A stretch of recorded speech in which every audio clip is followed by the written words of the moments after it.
Let's get started. First of all, thank you everybody for joining us. My name is Rhonda Lees, and I'm a Vice President of the AAJLJ, and I am thrilled to introduce today's presenter, Ambassador Aviva Raz Schechter. She is a veteran Israeli diplomat with more than 3 decades of service, advancing national security, peace negotiations, and international diplomacy. She served as Israel's permanent representative to the UN and other international organizations in Geneva, where she led Israel's engagement on human rights, humanitarian affairs, and disarmament. From 20 to 23, she was Israel's special envoy for the implementation of UN Security Resolution 1325 on women, peace, and security, promoting gender equality and conflict resolution and peace-building processes. Earlier in her career, she held senior positions in the Ministry of Foreign Affairs, including Deputy Director General for the Mideast and Peace Process Division and Director of the Department for Anti-Semitism and Holocaust Issues, where she founded the Global Forum on Combating Anti-Semitism.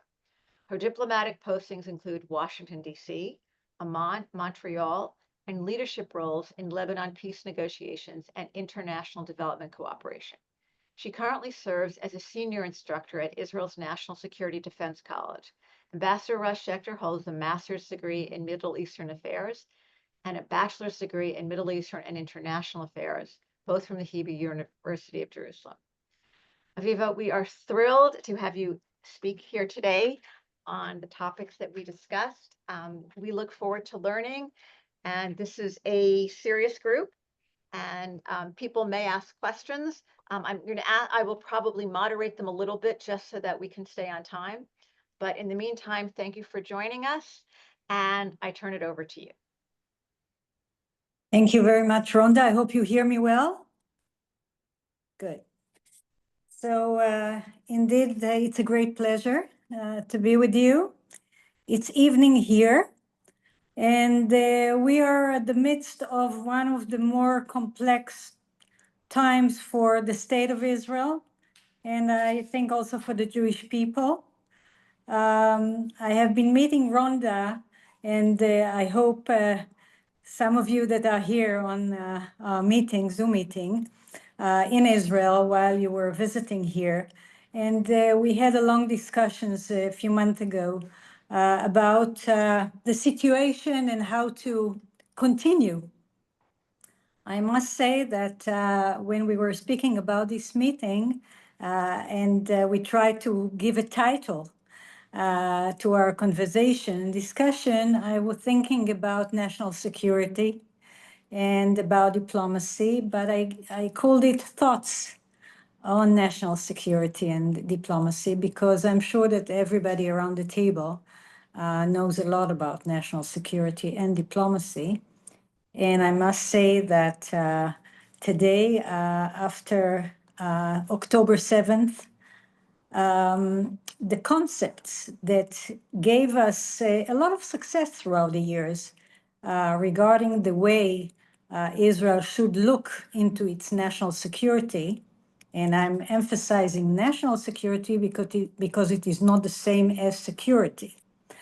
And we found ourselves in a totally different situation. I want to elaborate on that a bit. And as I'm saying, I'll throw out some thoughts.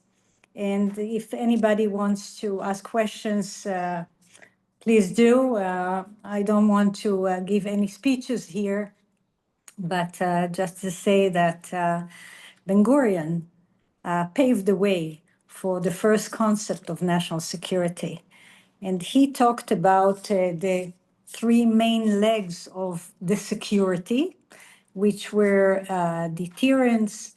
He was talking about early warning and about decisive victories.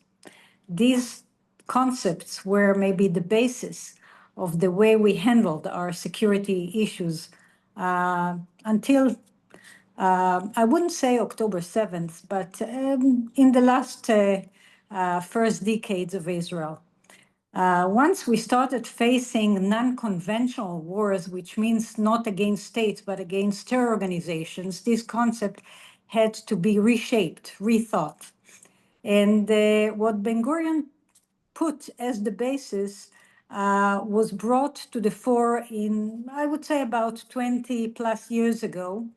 Dan Meridor at the time was sitting with a group of experts looking into those three legs of security: deterrence, early warning, and decisive victories. And they were asking themselves what is missing. The outcome was a document that was never, I would say, officially adopted, but it exists, and it was again reshaped also by Eisenkot in 2015.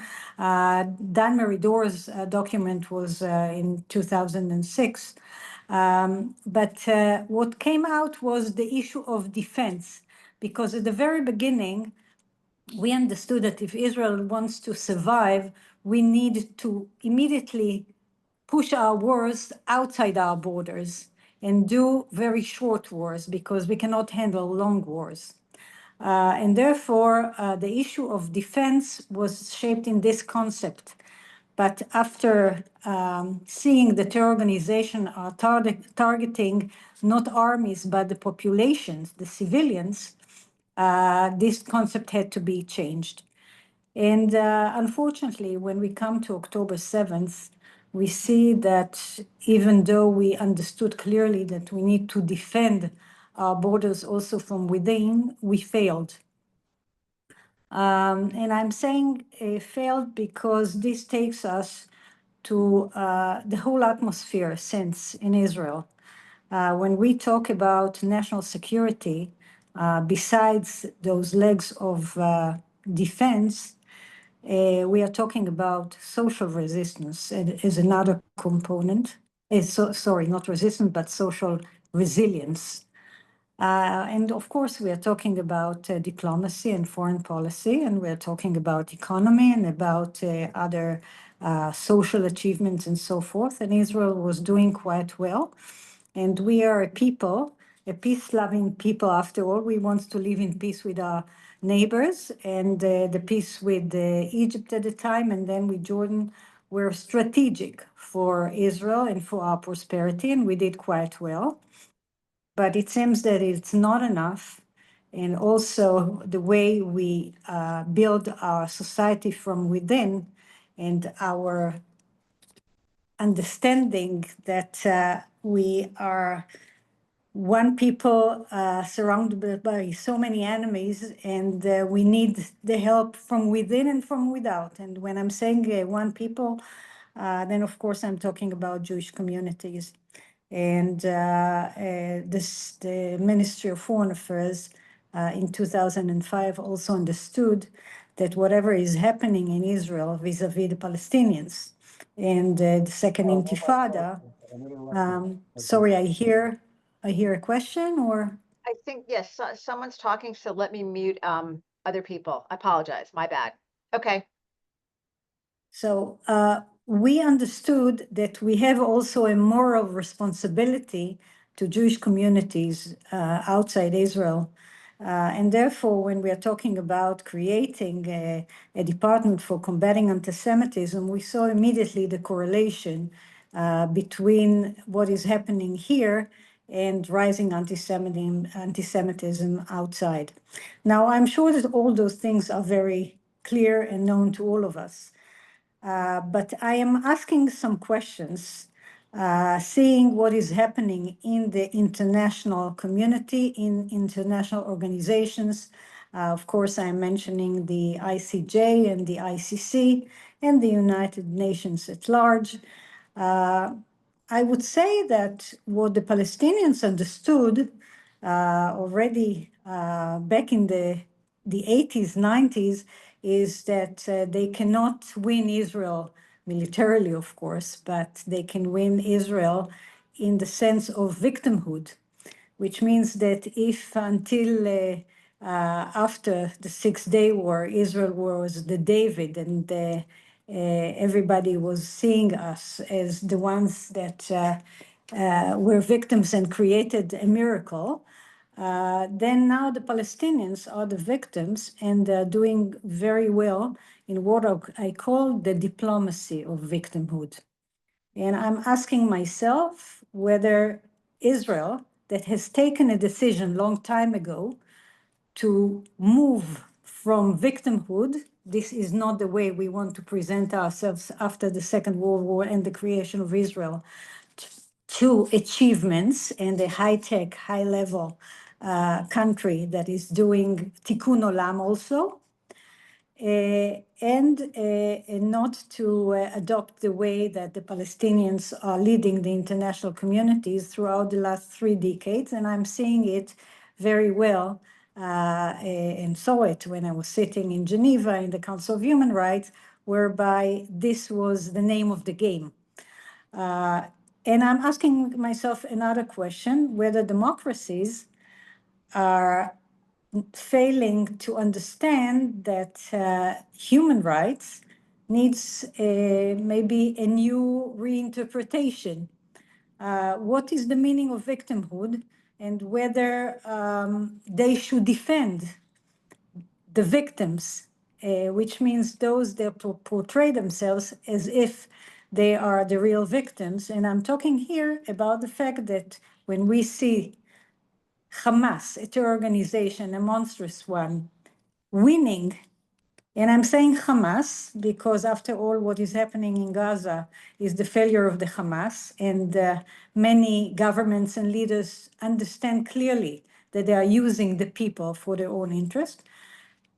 Those strong democracies are not stepping out as in an alliance and saying, let's look into the issue of human rights, laws of war, and see who's right and who's wrong.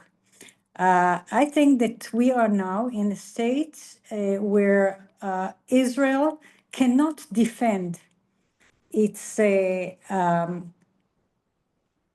positions as a democracy, a strong democracy fighting terrorism, not starving anybody, but trying to do the worst, most complex urban war in Gaza in the most humane way possible, having people who are kidnapped, murdered, or alive, and the Red Cross has not seen them for almost 2 years. And still, you know, the world is against us. Anti-Semitism is rising. And we feel that we are losing friends, and we are losing those that we have expected to step out and defend what is really happening on the ground. Now, I'm not saying that whatever is happening is black and white. And after all, we are in a state of war for almost 2 years. And I'm sure that there's also a lot of criticism on different policies. However, I think that the international community has lost the sense of what's right and what's wrong. And it reminds me of one of Bernard Lewis's, one of the greatest Orientalists in the 90s, who gave it the title, What Went Wrong? He referred to the Muslim world, to the Arab world, to the stagnation within the countries of the Muslim and Arab world. And I'm asking ourselves, what went wrong? Where are we failing? When I, as an Israeli diplomat, do not have the capabilities to step up against, first of all, the social media that is outnumbering us in any possible way, and also public opinions that are rising against Israel. And I'm talking also about different polls that are being taken in the United States.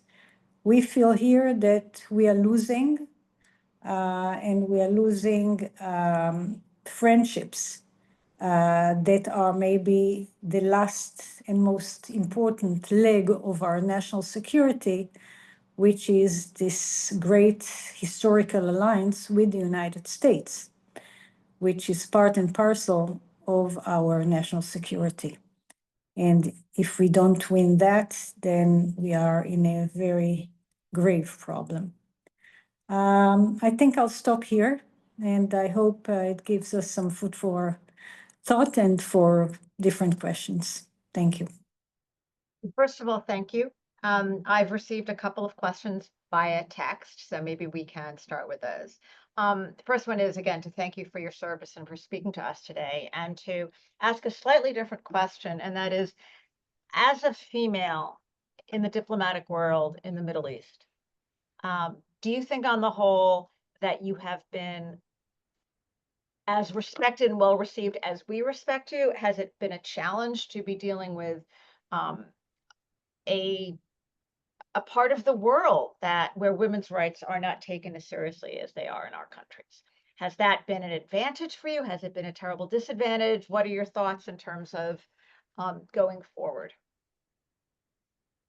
Well, wherever I served, I was always welcomed, and I must say that being the first political advisor in Amman, Jordan, in the 90s, many were worried that it won't work, that, the Jordanians will not talk to me, also in the diplomatic echelons and so forth.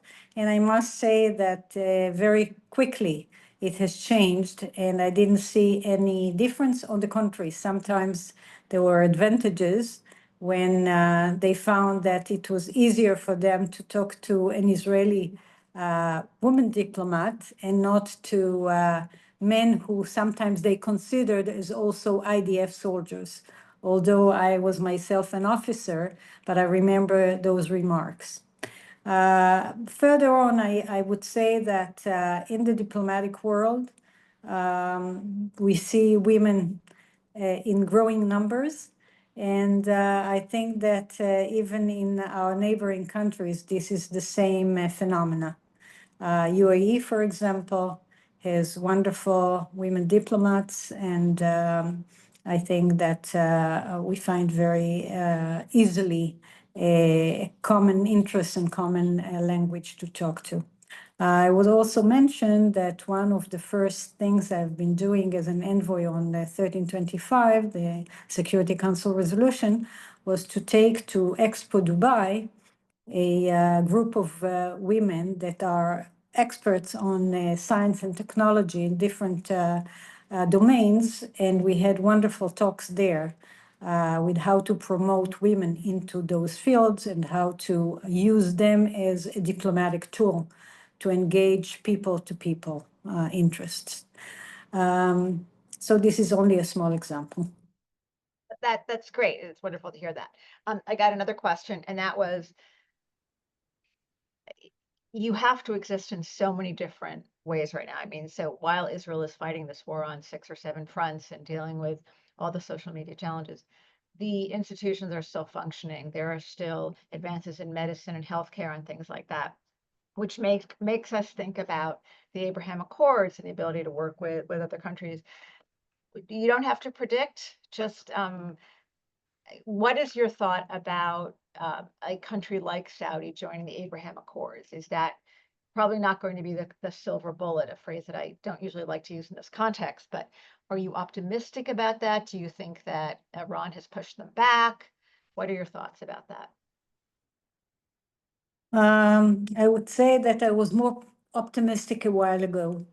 I think that everybody understands that the Palestinian issue is the core issue, although sometimes it is only a matter of lip service, and Arab countries, others do not really care.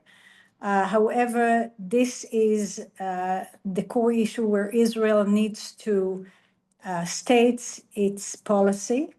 And right now, we are not in a good place. When we see that there is no Palestinian leadership that can take responsibility and control, and when they want to be recognized as an independent state, I'm just asking myself, okay, it is going to happen probably in the UN next assembly, but the next day when a Palestinian opens his window and looks at the sky, he won't see anything new. Everything will be the same as long as they don't have their own leadership that is clearly saying we want to handle things and to fight against those extremists who are avoiding any chance of having a viable Palestinian state. So, as we say always, we need to tango. I think that also in the Israeli current government and in the public opinion, there are many who do not see any way for a two-state solution. To tell you the truth, I don't have any other panacea. I think that if we want to coexist here, then we need somehow to find a way for a compromise.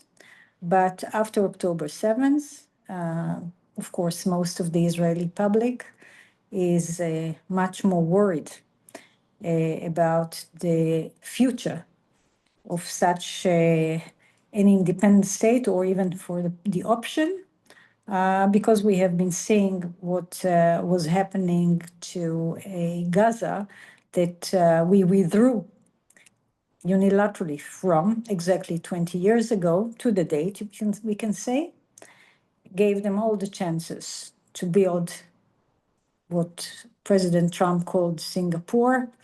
And unfortunately, the 7th of October came.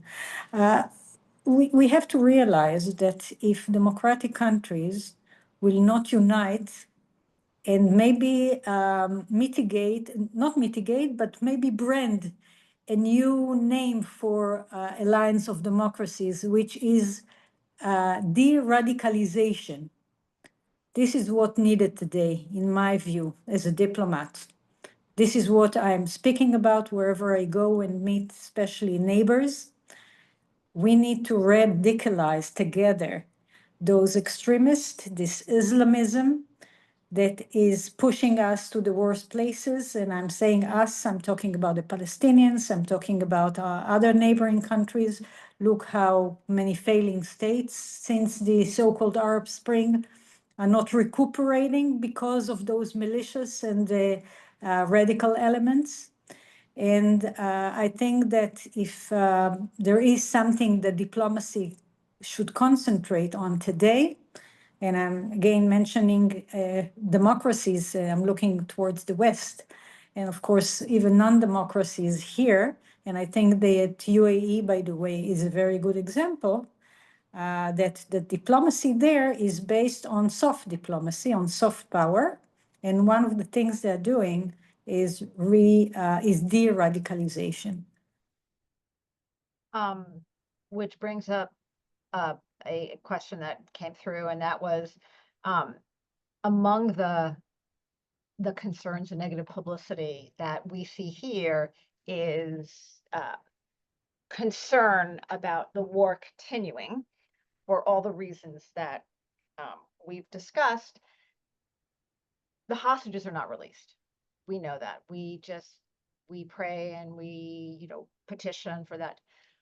But if Hamas is totally destroyed, do you see, and this might not be fair to ask, continuing the war as a valid way to get the hostages released? Is it the only way? Is going into Gaza City? I mean, obviously these are the questions for the ages. I mean, I guess it's different things. Is the Hamas leadership actually destroyed? If there's a vacuum, who is coming up to do it? And three, what do you think is the status of the hostages and the war? There are several questions where I will try and answer in a way that would refer to the political situation in Israel and the polarization in the society. The questions you were asking about whether it's the best way to win over Hamas are mainly military questions. They're also political. But I think that we have already won the war against the Hamas in the sense that they won't be able to do another October 7th. Of course, we will have to continue and safeguard our borders and stand on a perimeter, but certainly they are incapable of doing what they wanted to do.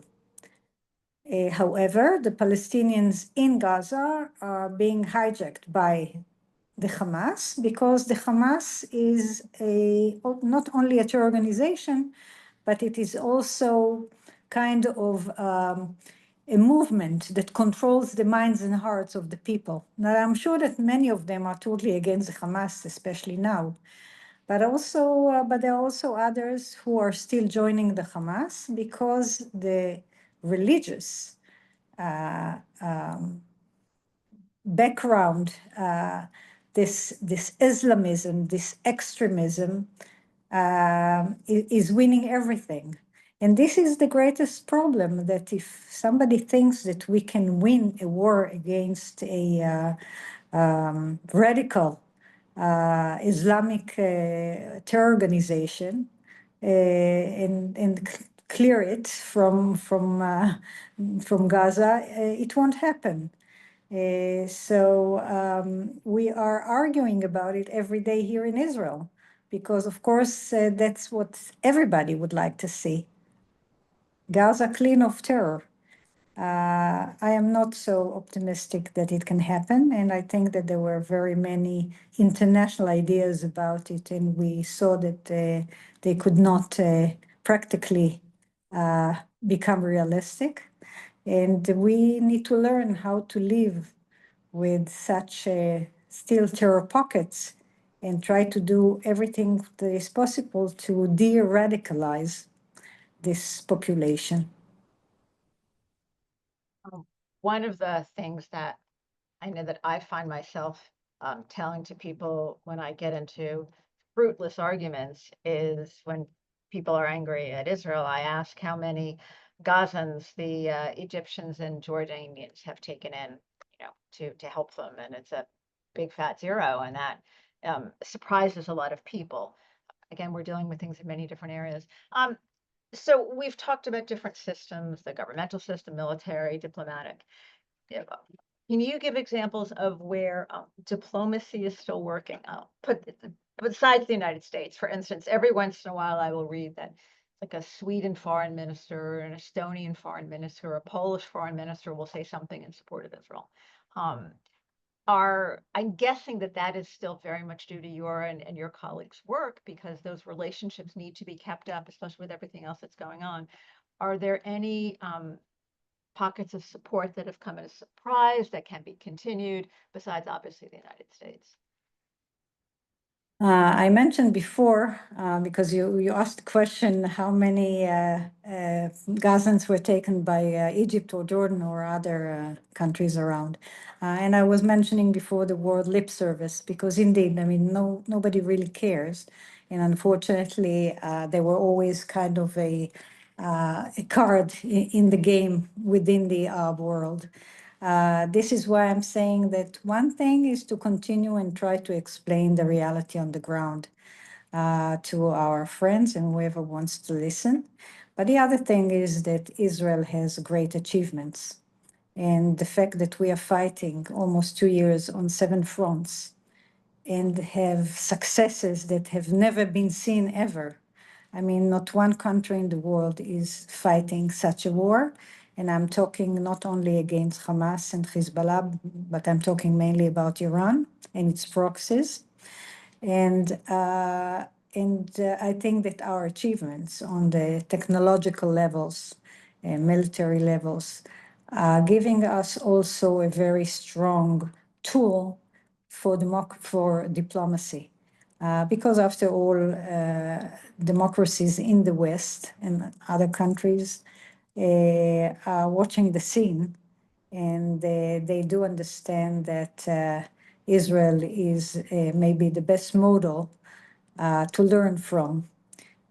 So I would say that behind the curtain, mainly off the record, there are many countries that unfortunately are not stepping up and saying it clearly, openly. But I'm saying, our soft power is doing quite well in many countries, even these days. However, it is not enough. I mean, if the EU, most of its members, would not see Israel as a partner to its different plans like Horizon 2020. I don't know if you're aware of that one, but it is a plan that brings Israel into the contributions to science and technology, and it is investing in the Israeli science and technology. We need to be part of that world, and we cannot be delegitimized, and we cannot be ousted of that, because after all, we are still an island of democracy in this area, and we need friends.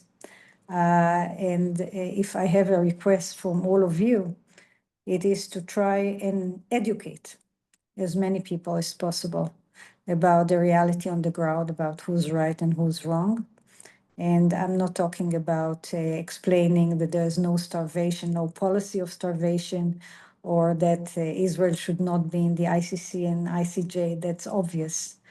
I am still talking about the fact that Israel is like a buffer zone against terrorism and against radicalism, against hatred and extremism. And those elements are winning within many democracies. And this, I think, is a common threat. Years ago, I don't know if you know the books of a lady that is called Bat Ye'or, that's her pseudonym, but she wrote a book about Eurabia. And the name Eurabia says it all. Europe is being threatened by elements that want to change the Judeo-Christian values of democracy, about human rights, and so forth. And I think that instead of understanding that European countries need to stand up and teach their public opinions, not to show their progress by legitimizing terror organizations under the guise of human rights, they should start rethinking their futures. And I think that this is the voice that should be heard clearly. Israel is part of that alliance, and this is where our diplomacy should go, in addition to everything we are trying to do. In some ways, we are failing, as I'm saying, because we are small in numbers.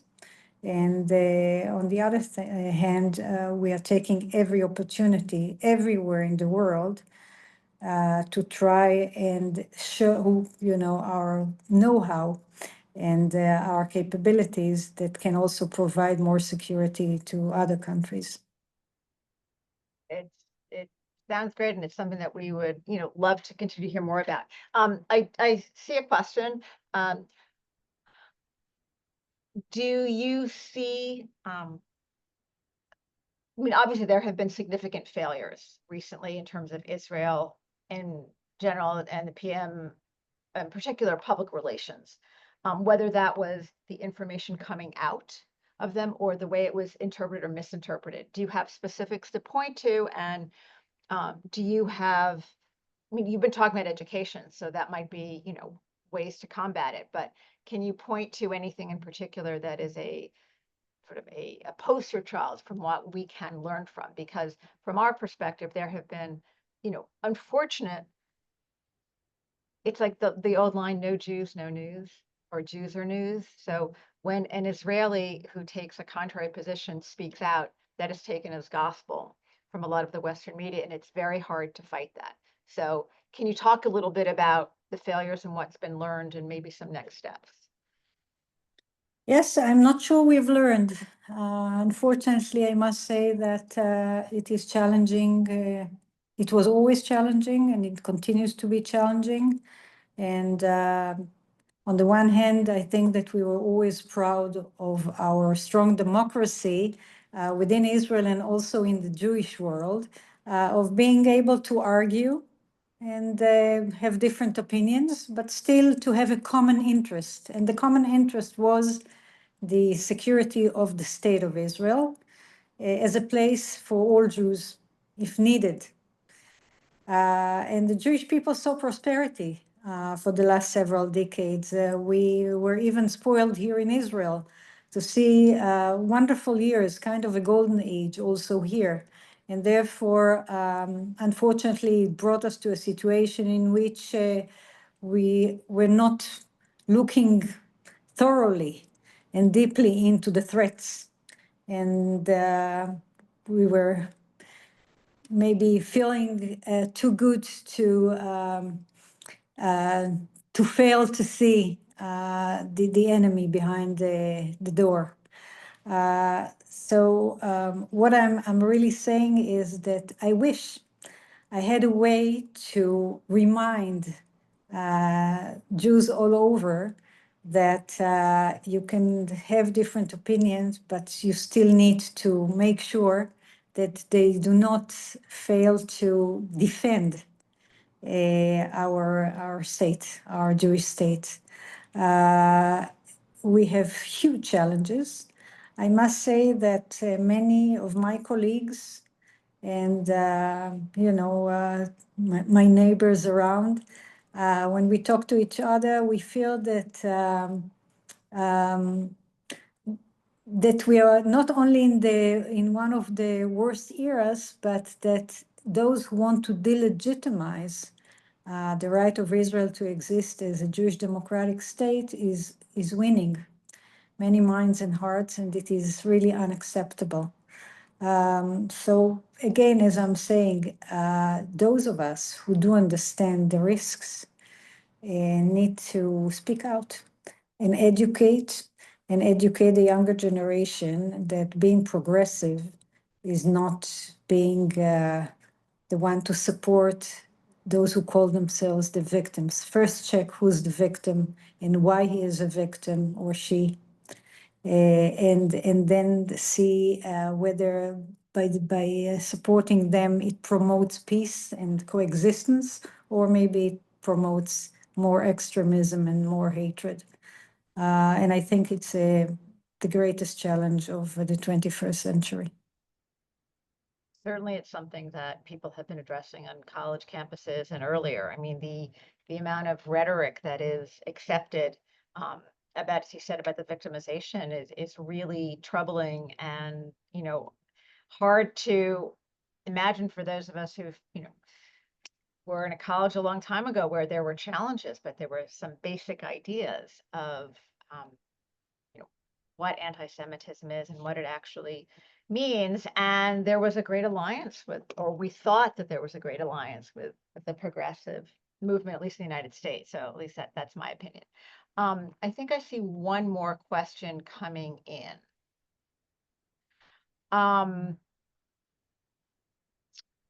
In terms of all the posts that you've had and the various countries, are you, putting the U.S. aside for the moment, are there any pockets that you are hopeful for as it's somewhat unexpected? I mean, are you, for instance, we touched on that a little bit, but I know that every time I read something that Europe does bad, I'm like, not visiting, not visiting, not visiting, don't want to go there. Are there any pockets that we might not be aware of where positive things are happening? Or is it in the same challenge of, we only hear the negative news and not so much the positive? We're always looking for positive. I would hardly say that these are times where we are looking into small pockets where good things are happening, because of course there are. Always. And there are many missions coming to Israel, and seeing is believing, and we are investing a lot in bringing people to see what has been happening and what is being done, and to see that our institutions are still strong democratic institutions, and to try and change the images that they see on the international media when they come to Israel and meet the people and speak with them and see what we really want to achieve and what we have been doing. So this is certainly those pockets where we are very active, and we are trying to influence public opinion through the representatives, through different echelons from government, from outside government, from civil society, and so forth. And by the way, also many missions of legal experts who come and understand better, I think, the situation after they see what and encounter many here. Still, I thought that it's an opportunity for me, being with you all, to say that if October 7th had to be a signal for the whole world that we need to fight terrorism and radical movements, and we come to a situation in which the state of Israel is being attacked everywhere. And maybe I should not say the state of Israel, because many are trying to say, no, we are not attacked as the state of Israel, but the government is being attacked. After all, the people are also suffering from this delegitimation, and we see how Israelis go abroad and being attacked, and Jews are being attacked.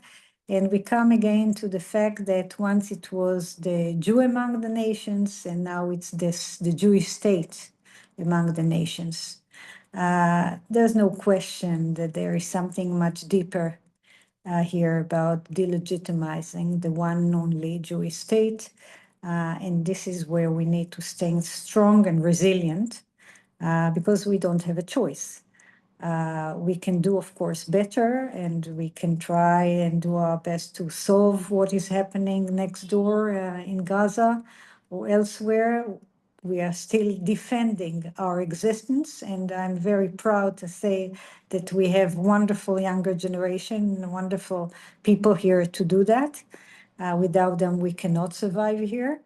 But still, I think that if we don't stand together and feel every morning that we are responsible for taking as many people behind us to clearly say what is needed to say and to change the images and to change public opinion for Israel, then it will become tougher and tougher.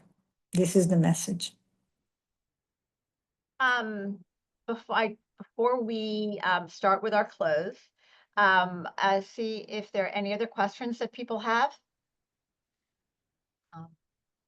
We covered a lot of ground, and we're very grateful for this, especially in the midst of fighting the 7 wars, and at the same time continuing with all the wonderful achievements in science and technology and health, and the recent agreement, I think it was with Egypt, regarding, was it 25 billion?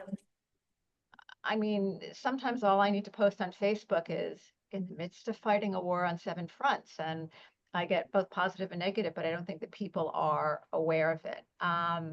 Let's see, it looks like there's one more question. Alyssa, why don't I could you speak, actually, yeah. Yep. All right, 1 second. Yeah, I guess something that I think about a lot is rape and sexual violence used as a weapon of war, of course, and the fact that it really is, people don't really let that discussion happen because it's, there's somehow this idea that rape is resistance. Do you have conversations in person maybe that are more effective? Do you find that there are people, women especially, who are sympathetic and just unwilling to discuss it on a public stage? Thank you for the question, because just a couple of days ago, the United Nations, the Secretary General Guterres, who I don't have many good words to say has adopted the DINA project report about the sexual atrocities against women on October 7th. And Pernilla Patten, his special envoy, was in Israel, met with many, and wrote the report that became also a basis for changing the silence of the international community, the United Nations, UN Women, as the United Nations organization to deal with those atrocities. Again, as I'm saying, even here, trying to understand how come those organizations were quiet and silent, it brings me back to what I've just been saying. But the project that is called DINA, and if you're not aware, then I will be happy to send the report, is becoming one of the most important documents that the United Nations is adopting now. We have many meetings with women around the world, and not only with the women, to show those atrocities and to try and take it to different international organizations, including, by the way, ICC and ICJ, so that the crimes of war will be put on Hamas and not against Israel. This is only one document. I must say that the whole issue of the sexual atrocities is one of the toughest issues for us in Israel to deal with. And I think that until our kidnapped alive and dead and the rehabilitation of so many injured in October 7th will not happen, then it will be very difficult to start recuperating from those atrocities, and the world should know that. Of course, thank you. And just as a kind of a follow-up on that, so will the DINA, do you think that in adopting the DINA project that there might be a broader discussion and how might that play out? I mean, obviously it's used everywhere as a weapon, and somehow it's been legitimized. You know. Certainly, I mean, we at the Ministry of Foreign Affairs, we are using it in any international arena, and especially now that even the Secretary General has realized that this has been happening and it should be taken to all international institutions, and also being referred to also in the concept of 1325. Then it might bring us to let's say, a more constructive discussion on the crimes of war of October 7th. This is, of course, one of the domains that was silenced, and now we are reopening it. And it took us almost 2 years to really achieve those very important achievements. By the way, if the project is not known, then we should publicize it as much as possible. And Professor Ruth Halperin Kadari, with her colleagues who were paving the way for that, is doing a lot of PR all over the world on that issue. Thank Well, you. please send that to us. Yeah, we will send that out. I imagine many of the people here are familiar, but of course that's not enough. But thank you. Yeah. So we want to thank you very much for joining us. If you have any final words, I know that you've been encapsulating a lot of things for us. I took a ton of notes as usual, but again, just I hope you receive our thanks for taking the time in the midst of everything to do this. And we know how frustrating it is and how anger-inducing it is to see the type of alliances that should not be happening and that seem to have. But we are here to learn and to be supportive. So turning it over to you for a final comment. Thank you, Rhonda. Yes, I'm always happy to share, whatever is happening here. And this was not meant to try and give an overview of the 7 fronts. The biggest front right now is, again, the delegitimization of Israel and the growing anti-Semitism. And I think that we need to continue and fight it. Of course, we know that throughout centuries, this is maybe the oldest disease, and it is not, it cannot be cured totally. However, I think that we need to take responsibility. We have a wonderful place here in Israel, wonderful people. We all deserve, when I'm saying we all, I'm talking also about our neighbors. We deserve to live in a better situation and better times. And right now, the end of the war in Gaza is hopefully the best way to come out of this situation and pave the way to a better one. And I truly hope that we will be able to reach this phase of the war as soon as possible. This is really our greatest hope right now. So thank you all. Thank you very much. Folks, pay attention in your email. We will send along that information on the DINA project as well as our upcoming events. I wish everybody a happy rest of August, and please keep in touch. This was very exciting. I appreciate it, and thinking of you and yours, and can't wait to get back there. Thank you. See you soon. Take care, everybody. Thank you.